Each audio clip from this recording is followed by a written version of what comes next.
Bom, então nós vamos começar a semana de antes da Páscoa, né? E em vez de fazer o, o Advento ou as palavras da cruz, nós vamos fazer uma reflexão sobre as últimas atividades públicas, últimas semanas de Jesus na cruz. A gente não tem certeza, né, de quantos dias ou quantas semanas, se foi um mês, porque lá a gente já aprendeu que tudo era a pé, né? Então, viajar da Galiléia para Jerusalém, ou daqui para ali, às vezes demorava mais do que umas horinhas, né? Demorava dias. Então, a gente vai só ter uma visão, né, geral desse tempo de Jesus e como que a coisa foi se escalando do desprazer dos fariseus, né, com a presença de Jesus, com o ódio e aquele desejo de prender, depois o desejo de matar. Então foi escalando, cada vez mais a coisa foi ficando mais forte, aquela rivalidade, aquela rejeição foi ficando mais forte, né? Então nós vamos começar hoje no capítulo 7 de João. E a gente vai ver que nesse capítulo, eu vou ler alguns versículos, não vou ler todos, mas nós vamos estudar um pouquinho desse capítulo, né? Então ele começa, Jesus estava na Galileia, né? Então ele ficava entre a Judéia, Galileia, às vezes passou por Samaria, mas nesse tempo específico aqui, ele estava na Galileia. E como é que era naquele tempo? A gente fala que Deus é chato, né? Que a vida cristã é isso e aquilo. Gente, Deus foi o que instituiu tanta festa para esse povo de Israel. Então, eles estavam na época da festa dos tabernáculos. Então, eles subiam, né, não era uma obrigação, mas era uma festa onde eles subiam a Jerusalém para a festa dos tabernáculos. E aqui, nesse caso, os irmãos de Jesus estavam subindo e eles perguntaram para Jesus: Você também não vai?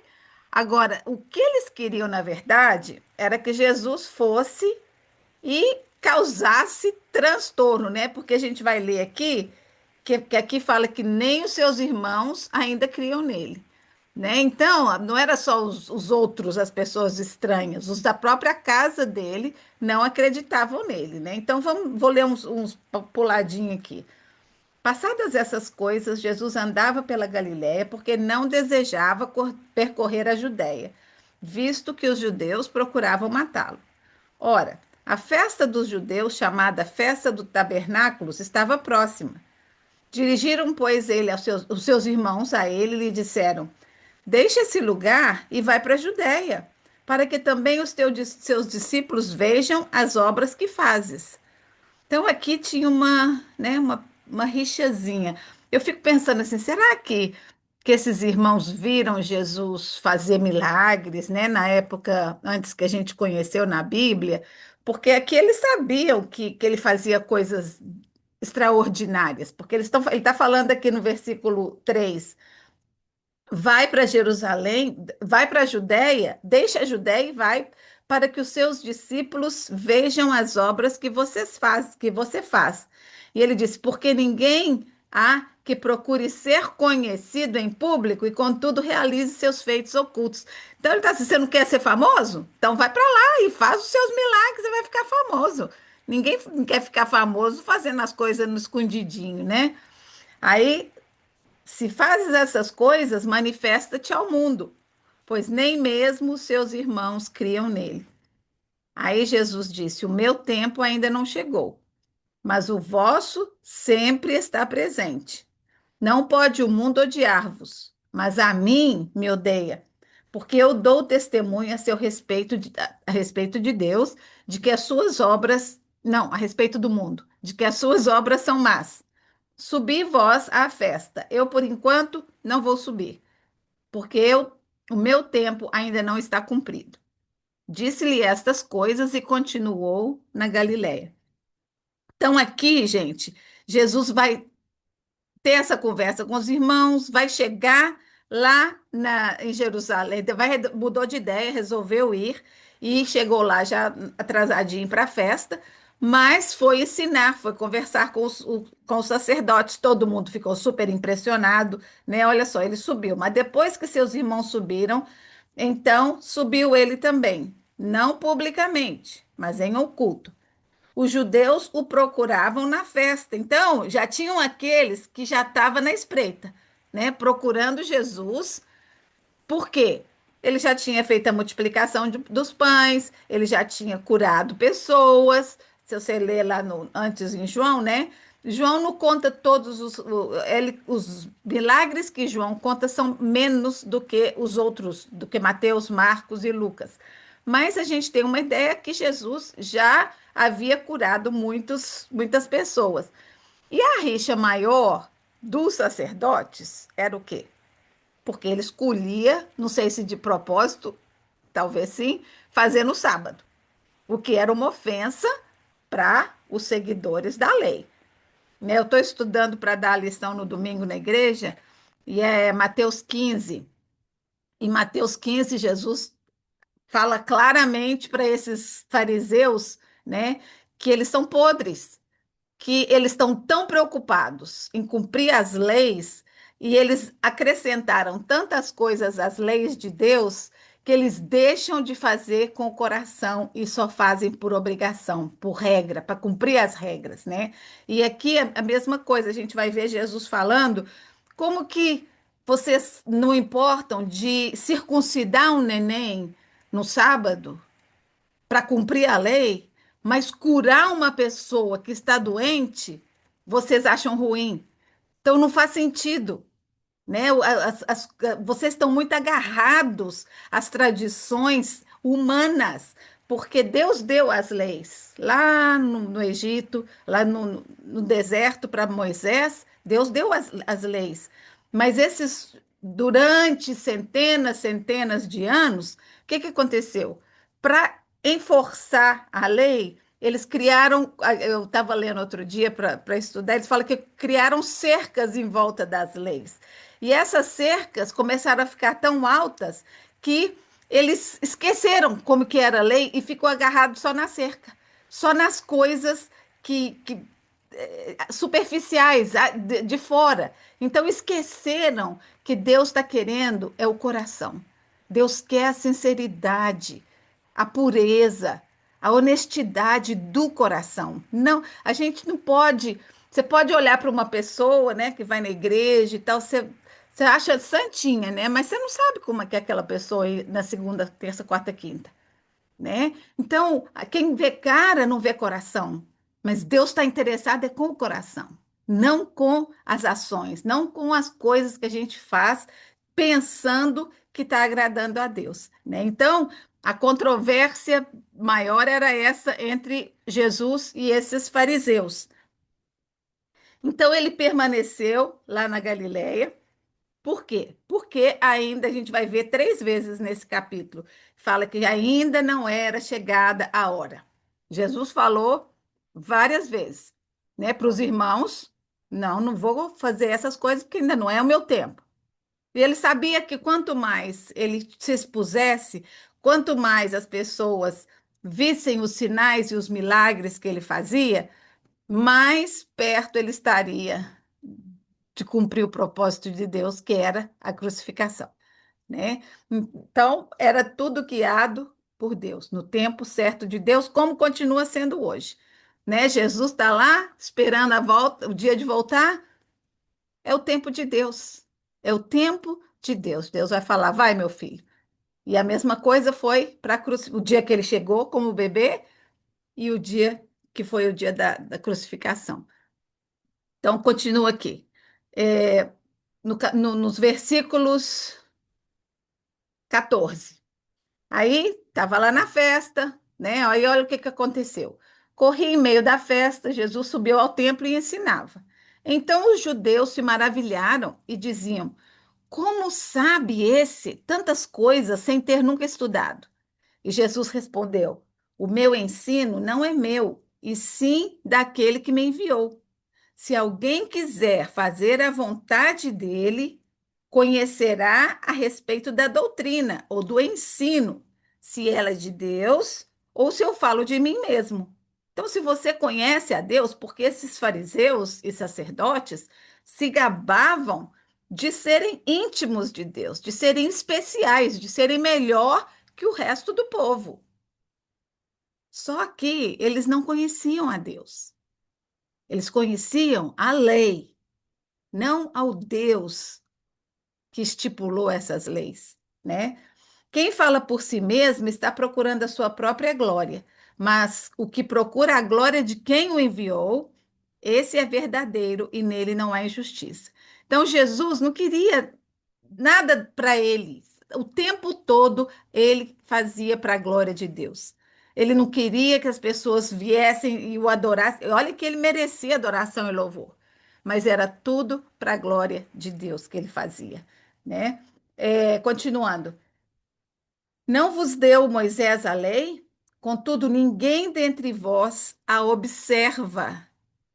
Por que procurais matar-me?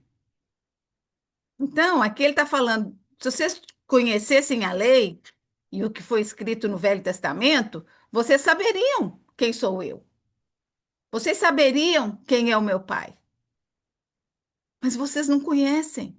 Vocês estão agarrados nas cercas, na lei fria, né? Que é só cumprir, cumprir, cumprir, sem usar o coração, né? Sem entregar para Deus ó, a razão do cumprimento da lei, né? Eles cumpriam, eles faziam o que a lei pedia para cumprir uma obrigação, né? Acho que todos nós conhecemos gente que tem obrigação de ir na igreja, tem obrigação de fazer os rituais, obrigação, não vai por prazer, não vai feliz, né? Davi cantava: Alegrei-me quando me disseram, vamos à casa do Senhor. Quantas vezes ele pudesse, Davi queria estar na presença de Deus, né? O mesmo com Jesus. Quantas vezes ele foi no templo? Vira e mexe, ele está no templo. Vira e mexe, ele subiu no monte para ficar sozinho com Deus, né? Então, é isso que nós devemos incentivar o nosso coração a fazer, sabe? E mais do que uma obrigação de regras, é fazer por prazer, por amor a Ele. Eu te amo, meu Deus. Eu quero te dar prazer, eu quero te dar alegria, né? Aí vamos continuar. Olha o que que respondeu. Aqui fala que a multidão respondeu. Então, a multidão, na verdade, estava sendo mais ou menos guiada pelos fariseus e sacerdotes, né? Então, a multidão respondeu: Você tem demônio? Quem é que procura te matar? E Jesus respondeu: Um feito só eu realizei e todos vocês se admiraram, né?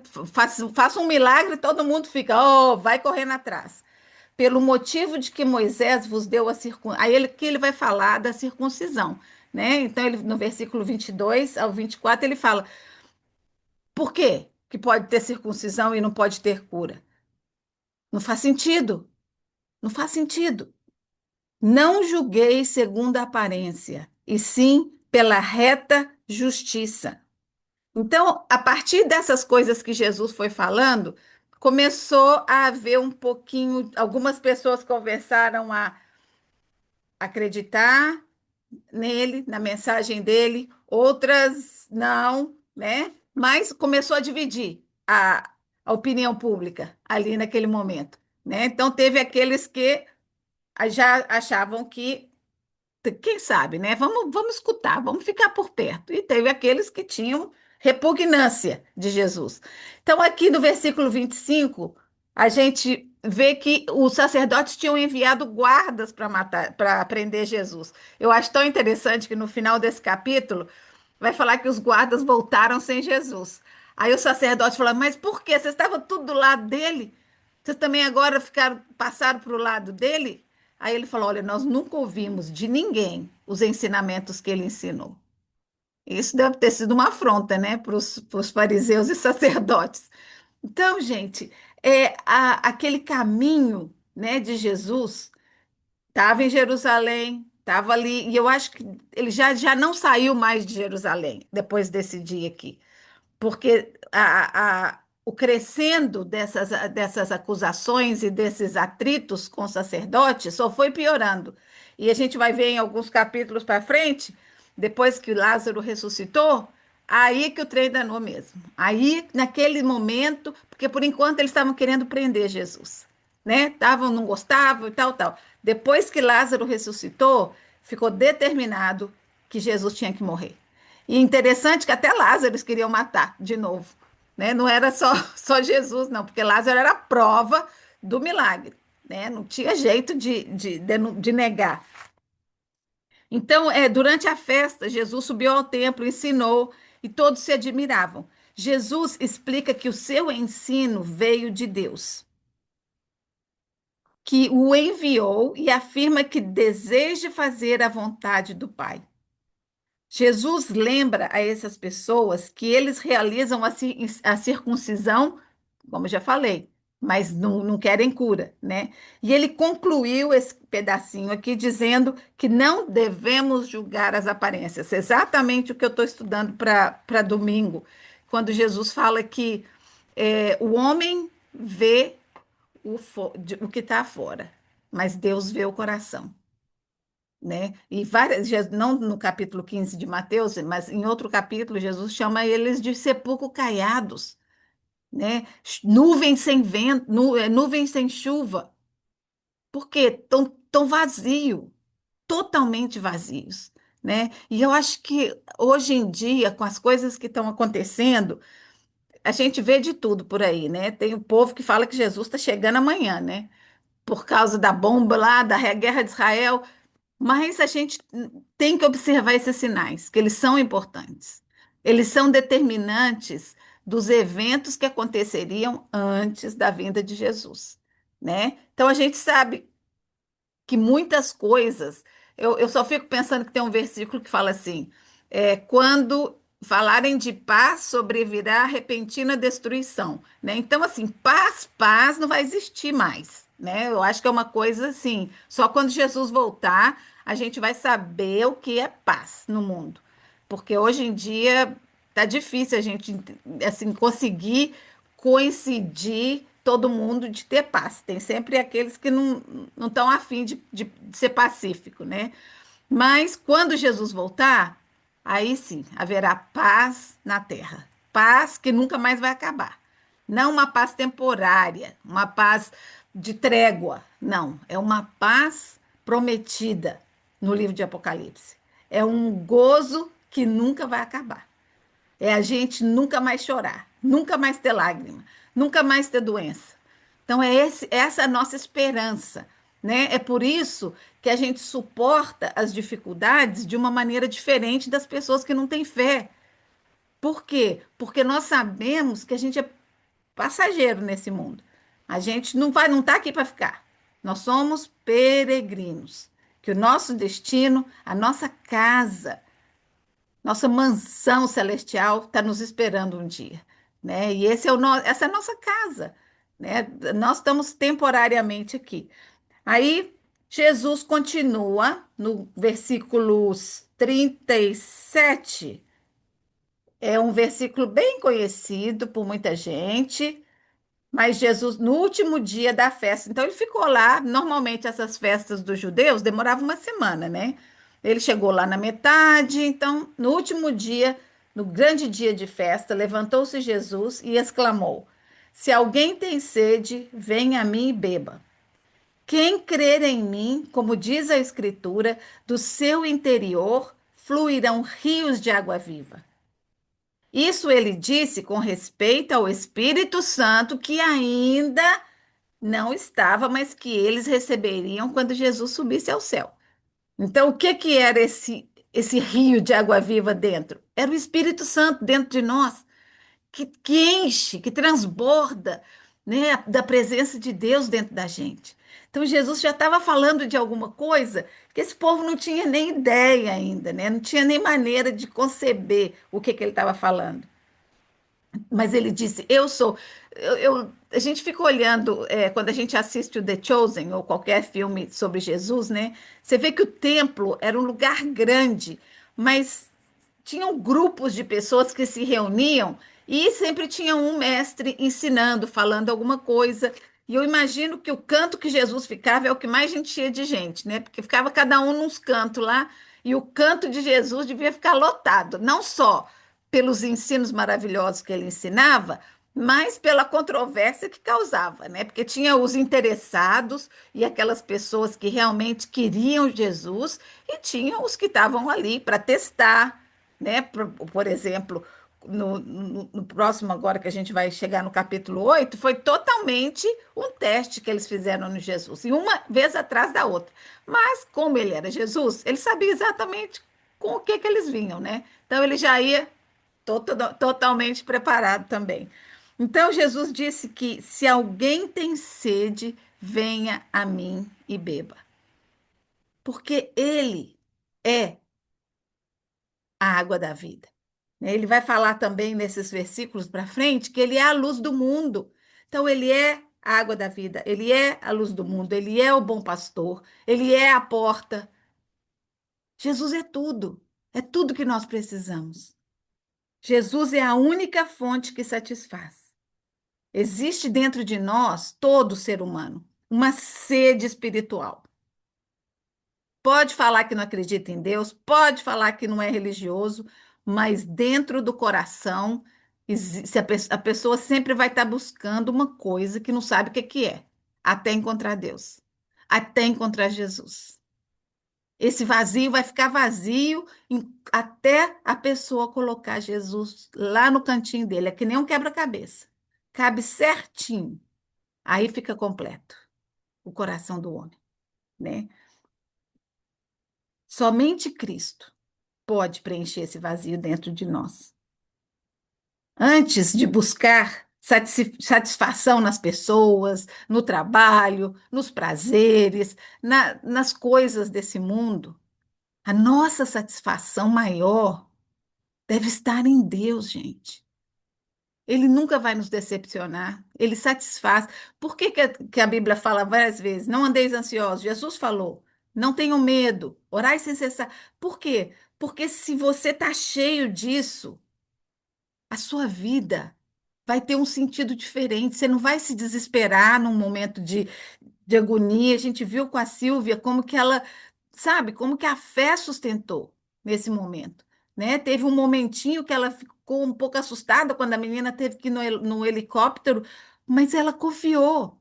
Ela confiou no Deus que ela está conhecendo, que serve, né? Então é isso. Quanto mais a gente tem dele dentro de nós, menos as coisas nos afetam, né? Menos o medo, porque o diabo veio matar, roubar e destruir, né? Então ele veio matar a nossa vontade de viver, matar os nossos sonhos, roubar a nossa paz, tirar de nós a alegria, encher de preocupação.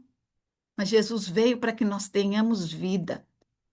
E essa fonte de água viva que ele oferece, que brota sem parar, é a fonte de vida que ele oferece para nós, né? Aí nós vamos passar para o capítulo 8 agora. Olha que vou falar dos guardas, olha só. Voltaram, porém, os guardas, no versículo 45 do capítulo 7. Voltaram, porém, os guardas à presença dos principais sacerdotes e fariseus, e eles lhe perguntaram: por que não os trouxeste? Não o trouxeste? Responderam ele: jamais alguém falou como este homem. Paulada, né? Porque esses eram os mestres, né, do templo judaico. E esses guardas viram em Jesus algo que nenhum desses mestres e sacerdotes e fariseus tinha, né? Até Nicodemos também está ali, no meio deles ali, mas Nicodemos já tinha se encontrado com Jesus.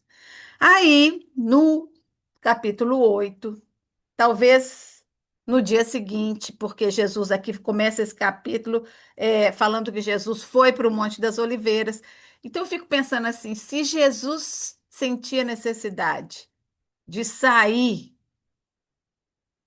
para encontrar com Deus, para falar com Ele, muito mais temos nós a necessidade de tirar um tempinho para estar com Deus, né? Porque Jesus estava conectado com ele o tempo todo, mas ainda assim ele queria um momento de intimidade só dos dois, né? Então, vamos buscar dedicar a Deus um tempinho no nosso dia, não uma vez na semana, uma vez por mês, todo dia. Começa com 5 minutos, 10 minutos.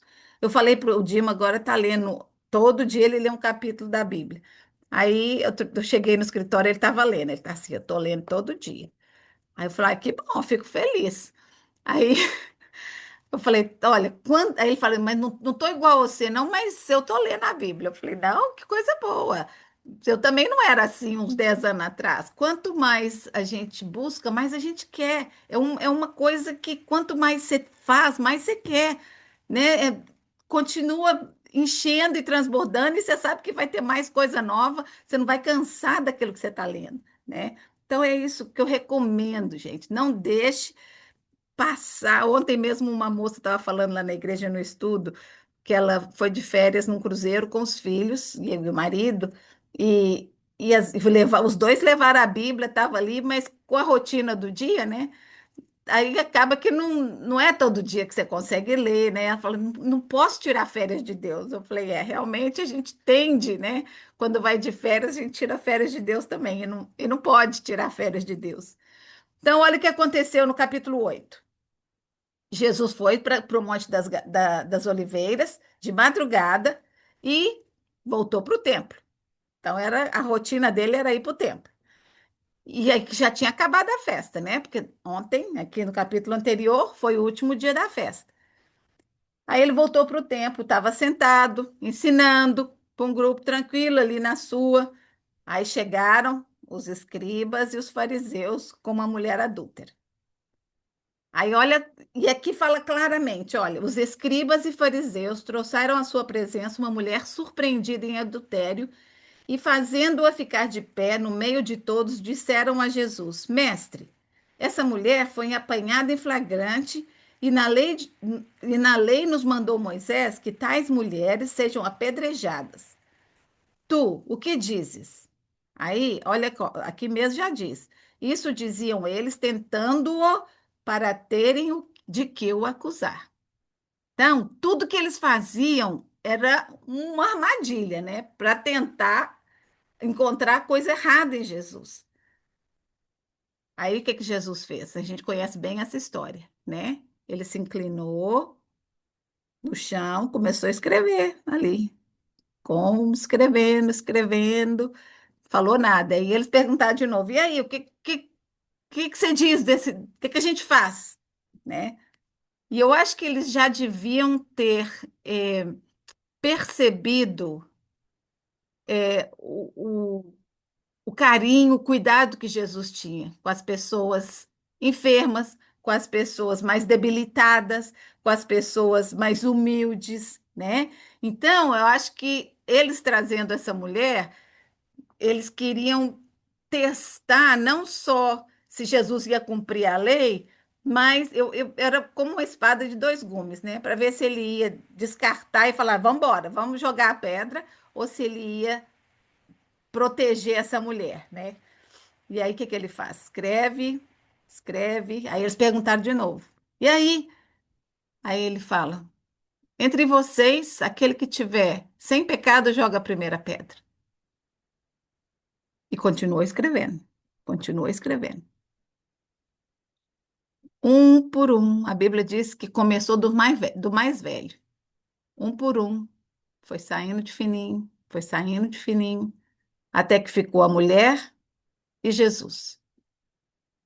Imagina a situação ali, né? Porque eu acho que naquele momento aquela mulher, envergonhada do que ela fez, humilhada por aqueles homens, ao lado de Jesus, que ela já tinha ouvido falar, que uma pessoa cheia do poder de Deus, e ela de frente a frente com ele. Aí ele olha para ela, fala: cadê os seus acusadores? Foram embora? Ninguém te acusou? Ela falou: não, ninguém. Aí o que que Jesus falou? Olha só. Nem eu tampouco. Cadê? Eu quero ler o que ele fala. Onde estão os teus acusadores? Ninguém te condenou? E ela respondeu: Ninguém, Senhor. Então lhe disse Jesus: Nem eu tampouco te condeno. Vai e não peques mais. Eu já falei várias vezes aqui: Jesus ama a gente muito para deixar a gente onde ele nos encontrou. Quando a gente tem um encontro com Jesus, alguma coisa na nossa vida tem que mudar. Tem que existir uma mudança radical, né? Então, eu acho tão lindo porque ele não tem condenação para ninguém que vai para Deus com o coração aberto, sincero. Ninguém, Jesus não condena ninguém, ele recebe de braços abertos.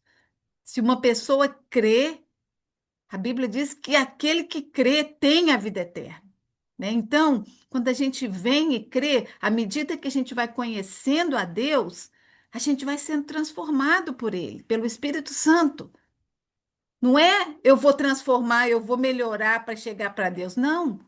Paulo falava que ainda quando ele era pecador, Deus já amava. Ele mandou Jesus para morrer pelos meus pecados quando eu nem existia. Então, esse é o amor que a gente não consegue entender, né? É um amor que transforma o pior dos pecadores, que às vezes a gente quer que ele não seja transformado, mas que Deus tem o poder de transformar, né? Deus tem o poder de renovar pessoas, né? Nessas palavras de vai e não peques mais, nós percebemos a misericórdia de Jesus e o chamado ao arrependimento. Eu acho que a vida daquela mulher nunca mais foi a mesma. Eu não sei se essa é uma das Marias que depois começou a acompanhar Jesus. Tem muitas discrepâncias aí, né? Porque tem coisas que a gente só vai saber quando a gente chegar lá no céu.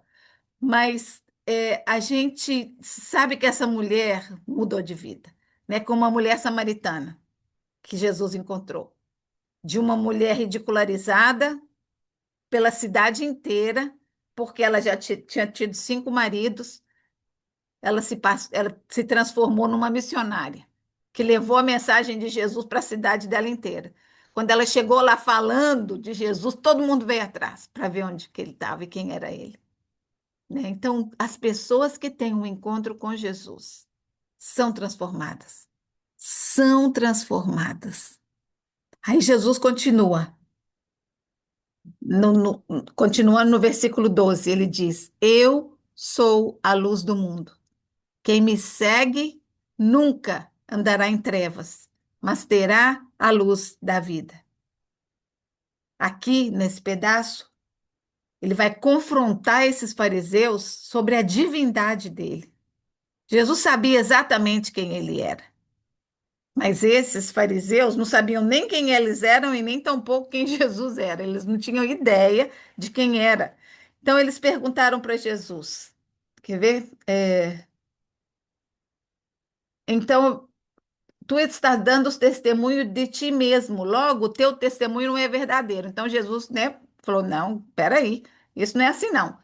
Posso, posto que eu testifico de mim mesmo, o meu testemunho é verdadeiro, porque eu sei de onde vim, sei para onde eu vou, e vocês não sabem. Não sabem nem de onde que eu venho, nem de onde que eu vou, né? Fala que nem um mineirinho, onde que eu tô, onde que eu vou. Como é que vocês estão querendo vir me questionar, né? Vós julgais segundo a carne. Eu a ninguém julgo. Se eu julgo, o meu juízo é verdadeiro, porque eu não sou só, porém aquele que me enviou está comigo. Eu estou aqui para obedecer aquele que me enviou. Aí eles vêm falando dos filhos de Abraão, não vou ler tudo, não, porque é comprido. Aí eles vêm falar da lei, o que está escrito, o que Moisés escreveu, e que Jesus era desmentia as coisas que Moisés escreveu. Ele fala, também na vossa lei está escrito que o testemunho de duas pessoas é verdade. Aí eles falam, então, eles perguntaram, onde está o seu pai? Tão idiota, né?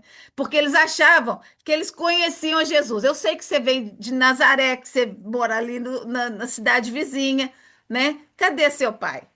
Aí o Jesus respondeu: Não me conheceis a mim, nem ao meu pai. Se conhecesseis a mim, também conheceriam ao meu pai. Por quê? Jesus falou várias vezes: Porque eu e o pai somos um. Proferiu ele essas palavras na frente da igreja, onde estava a coleta de dinheiro, quando ensinava no templo. E ninguém o prendeu, outra vez aqui, porque ainda não era chegada a sua hora. Então, quando você ouvir falar de que Jesus foi morto pelos judeus, porque Jesus foi condenado, aconteceu, mas isso tudo foi propósito de Deus. Podia Jesus ter escapado da cruz? Podia, mas aí nós teríamos morte eterna. E aí a gente não ia poder se beneficiar da salvação, do plano perfeito de Deus. O que que levou Jesus à cruz? O amor a Deus e a nós e a obediência. Obediência ao Pai. Obediência que a gente tem tanta dificuldade, né? Eu fico assim. Ontem eu estava falando com as meninas no grupo lá do estudo. É, é tão difícil a gente entregar as coisas para Deus, né? A gente, medo de quê que eu tenho? Se Deus é poderoso, soberano, me ama mais do que ninguém nesse mundo, mandou o seu filho por mim, que mal que ele vai fazer se eu entregar a minha vida ou meu sonho, né? Eu falo com o Jeiti, falei, meu filho, você precisa entregar. Por que você tem medo? Você acha que Deus vai te tirar uma coisa que você gosta? Se Deus tirar, é porque aquilo não está te fazendo bem. Mas Deus pode te usar, fazer de você uma bênção com essa mesma coisa que você gosta tanto. É isso, talvez, o que Deus vai usar para abençoar outras pessoas. A gente não pode ter medo de entregar as coisas para Deus. Entregar uma doença, entregar um filho com problemas, entregar um casamento que está balançando. A gente não pode ter medo. Porque nas mãos dele é o melhor lugar. Eu vejo gente que fala assim: ai, meu último recurso agora é orar. Já fiz tudo que eu tinha que fazer. Tá tudo errado, né? Porque você tem que começar com a oração, pedindo a Deus para orientar o caminho, se é de enfermidade, para mandar os médicos, alinhar aqueles melhores que ele tem. Vamos colocar as nossas prioridades no lugar certo. Buscai em primeiro lugar o reino de Deus e todas as coisas nos serão acrescentadas. Em primeiro lugar. Então, Jesus defende, continuando aqui, Jesus vai defender, né? Ele fala: vocês são daqui, eu sou lá de cima. Esse aqui não é o meu mundo. Meu mundo é lá em cima. No versículo 23, ele fala assim: vós sois de cá de baixo, eu sou lá de cima. Vós sois deste mundo, e eu deste mundo não sou. Por isso eu vos disse que morrereis nos vossos pecados. Porque se não credes que eu sou, com letra maiúscula, o eu sou aqui, morrereis nos vossos pecados. Então, aquela pessoa que não crê em Jesus não tem esperança. Pode ser o mais bonzinho, mais caridoso do mundo. Se não crê em Jesus, não tem esperança para essa pessoa. Ela não vai receber essa vida eterna que Jesus deu através da sua morte. A vida eterna só é recebida através da morte e ressurreição de Jesus. E se a pessoa não crê que isso aconteceu, não vai receber, né? Aí ele fala: muitas coisas eu tenho para dizer ao respeito de vocês, né? Porque ele falou: vocês são do mal. E eles chamando Jesus de Belzebu, de endemoniado, né? Quem era endemoniado era eles, quem estava cheio do mal era eles. Eles, porém, não atinaram que ele estava falando do Pai. Disseram, pois, disse-lhe, pois, Jesus: Quando levantardes o Filho do Homem, aqui ele está falando da morte dele, quando eu for levantado na cruz, então vocês saberão que eu sou e que nada faço por mim mesmo, mas falo como o Pai me ensinou. E aquele que me enviou está comigo e não me deixou só, porque eu faço sempre o que lhe agrada. Depois que Jesus falou isso, muitos creram nele, muitos, mas alguns não. E Jesus disse aos que haviam crido nele: Se vós permanecerdes na minha palavra, sois verdadeiramente meus discípulos. Aí esse outro versículo que muita gente conhece: Conhecereis a verdade, e a verdade vos libertará. A verdade liberta, gente. A mentira, a religiosidade, os rituais escravizam. A verdade de Jesus, simples verdade, liberta, quebra cadeias, tira medo, tira ansiedade. A verdade, conhecereis a verdade e a verdade vos libertará. E eles começaram a ficar bravos. Somos descendência de Abraão e jamais fomos escravos de alguém. Como que você diz que a gente vai ser livre? E Jesus respondeu: em verdade vos digo, todo que comete pecado é escravo do pecado. E a gente já sabe que todos pecaram e carecem da glória de Deus. O escravo não fica sempre na casa. O filho, sim, fica para sempre na casa. Se o filho vos libertar, verdadeiramente sereis livres. Eu sei que vocês são descendência de Abraão, mas vocês não atuam de jeito nenhum como o pai de vocês. Eu obedeço o meu pai, eu amo o meu pai. Mas vocês, longe, Abraão não foi desse jeito, né?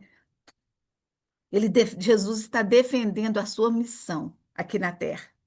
Ele declara que aqueles que não creram que ele é o eu sou, morrerão em seus pecados. Jesus ensina que permanecer em sua palavra conduz à verdadeira liberdade, explicando que todo aquele que pratica o pecado é escravo do pecado, mas que o Filho pode libertar verdadeira e totalmente. Jesus traz liberdade. No versículo 36, embora os seus ouvintes afirmem ser descendentes de Abraão, ele afirma que as atitudes dele não correspondem com as obras de Abraão, pois rejeitam a verdade. A Bíblia diz em Hebreus que Abraão, só de saber que Deus ia mandar da sua raiz, da sua descendência, um Salvador, ele já se alegrou. E pela fé que Abraão teve, que Jesus viria um dia, ele foi salvo. A fé de Abraão no que ele não viu. A gente está muito mais na frente do que Abraão, porque a gente já sabe o que aconteceu, a história nos conta. Então, a nossa fé não precisa ser tão forte como a fé de Abraão. A fé de Abraão, ele teve que crer num Deus que do nada apareceu para ele, que ele não cresceu sabendo de Deus. Do nada, o Deus falou: sai da tua terra, vai, e da sua descendência vai ser uma multidão de gente. E Abraão creu, pela fé ele creu. E a gente tem dificuldade de crer nas coisas que a gente já sabe que existiu, né? A gente é cabeça dura mesmo, mas Deus é paciente com a gente, graças a Deus. Aqui a gente viu também o conflito crescente. Jesus acusa esses fariseus de não o reconhecerem como filho de Deus, de não conhecerem o Pai, de não aceitarem a verdade, enquanto eles acusam a Jesus de estarem possuídos pelo demônio. Deixa eu ver onde que está esse aqui. É, quer ver? Versículo 39. Nosso pai é Abraão. Se sois filhos de Abraão, praticai as obras de Abraão, mas agora procurais matar-me a mim, que vos tenho falado a verdade que ouvi de Deus. Assim não procedeu Abraão. Vós fazeis as obras do vosso pai, que ele está dizendo que é o diabo. tá? Não é que é Abraão ou Moisés, não. Disseram-lhe, pois, nós não somos bastardos, temos um pai que é Deus. E Jesus disse: se Deus fosse de fato o vosso pai, certamente me haveriam de amar, porque eu vim de Deus e aqui estou, pois não vim de mim mesmo, mas ele me enviou. Por que vocês não entendem a minha linguagem? Por que são incapazes de ouvir a minha palavra? Vós sois do diabo, que é o vosso pai, e quereis satisfazer os desejos deles. Ele foi homicida desde o princípio e jamais se firmou na verdade, porque nele não há verdade. Quando ele profere mentira, fala do que é próprio. Mas eu digo a verdade, e vocês têm dificuldade de acreditar em mim. Quem dentre vós vai me convencer do pecado? Se eu digo a verdade, por que vocês não creem em mim? Quem é o Deus de vocês? Quem é o Deus? Quem é Deus que ouve as palavras? Por isso não me dais ouvidos, porque vocês não são de Deus. E os judeus responderam: porventura não temos razão em dizer que é samaritano e tem demônio? E Jesus respondeu: eu não tenho demônio, pelo contrário, honro ao meu Pai, e vós me desonrais. Em verdade vos digo: se alguém guardar a minha palavra, não verá a morte eternamente. Então, cada vez que Jesus falava uma dessas coisas, mais eles alvoroçados eles ficavam, né? Mas como que não vai morrer? Como? Que ele fala, não verá a morte eternamente. Mas como? Abraão morreu. Os profetas morreram. Como que você não vai morrer? Né? Para eles era tudo voltando para trás. E ele, continuando, ele falou: Abraão, nosso pai, morreu, nossos profetas também. Quem você acha que é? Jesus disse: se eu me glorifico a mim mesmo, a minha glória não é nada. Quem me glorifica é o meu Pai, o qual dizeis que é o vosso Deus. Entretanto, não tendes conhecido. Eu, porém, o conheço.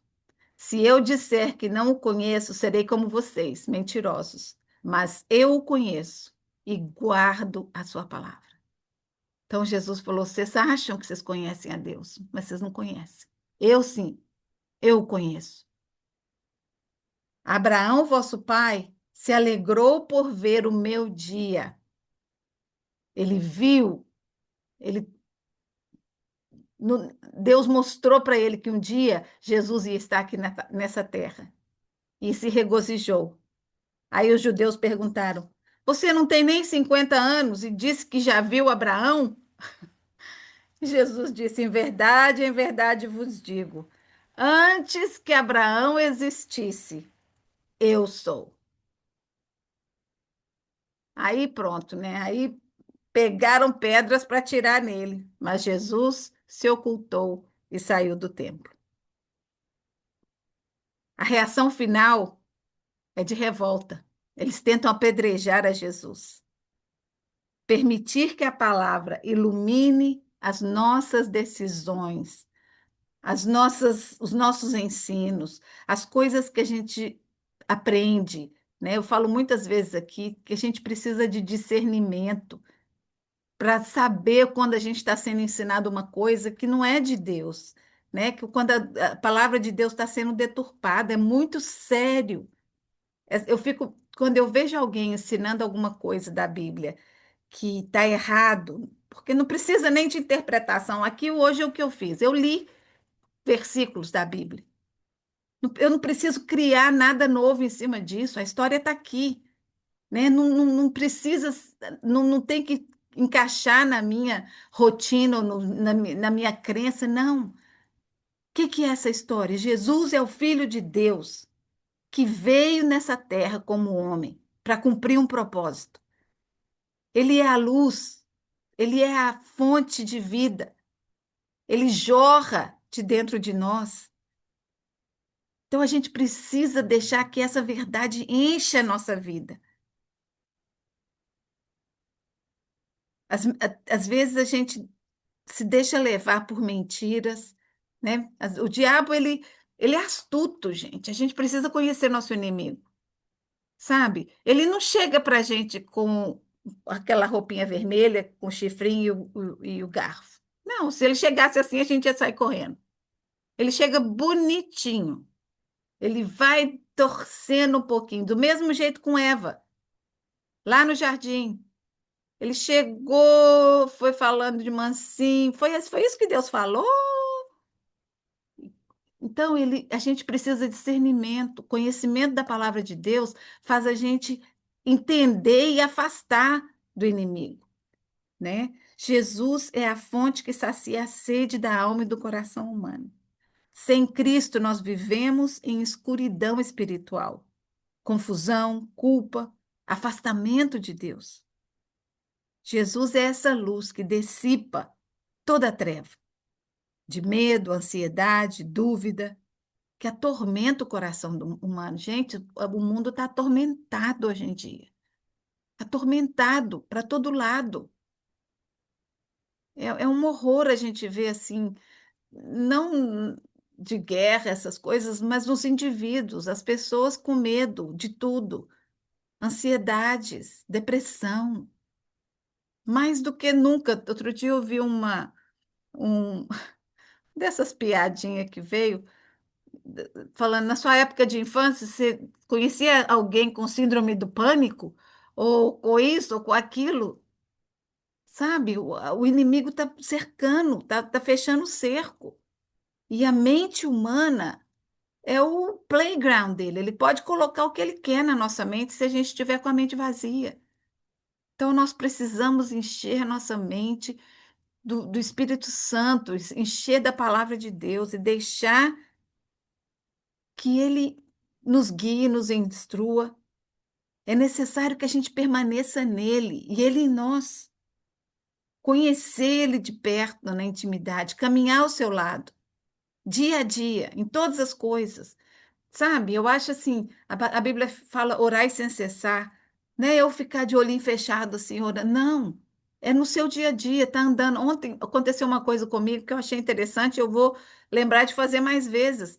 Eu estava vindo para casa, lá para as 8 horas da noite, e no descendo ali da 99 para entrar na 10 tem o Memorial Hermann. E aí tinha um carro entrando, quase ninguém no estacionamento. Aí eu falei assim, gente, né? Essa pessoa deve estar indo ver alguém que está internado, ou que está doente. Falei, Deus abençoa cada quarto desse hospital, sabe? É a gente tá tão, tão assim caminhando com Deus que você lembra. E olha que eu passo ali todo dia, né? Mas só ontem que eu lembrei de fazer isso. Mas é o Espírito Santo que vai colocando aquela coisa dentro da gente e você pode nem prestar atenção e seguir, ou você pode, oh, é isso mesmo, vou orar por isso. Ou vou orar por essa pessoa que Deus está colocando no meu coração agora. Sabe? Dá atenção, dá ouvido ao Espírito Santo na sua vida. Ele está presente e ele quer te, te abençoar, ele quer, sabe, te encher com essa água da vida que Jesus tem para te oferecer. Então, a gente vai ver que a coisa vai apertar para Jesus daqui para frente. Semana que vem, mais milagres, mas mais desafios para Jesus. Mas a gente sabe que a sua vitória foi maravilhosa e é na vitória dele que a gente vive, né? Então, que Deus abençoe vocês nessa semana e nesse mês que está antecipando a Páscoa.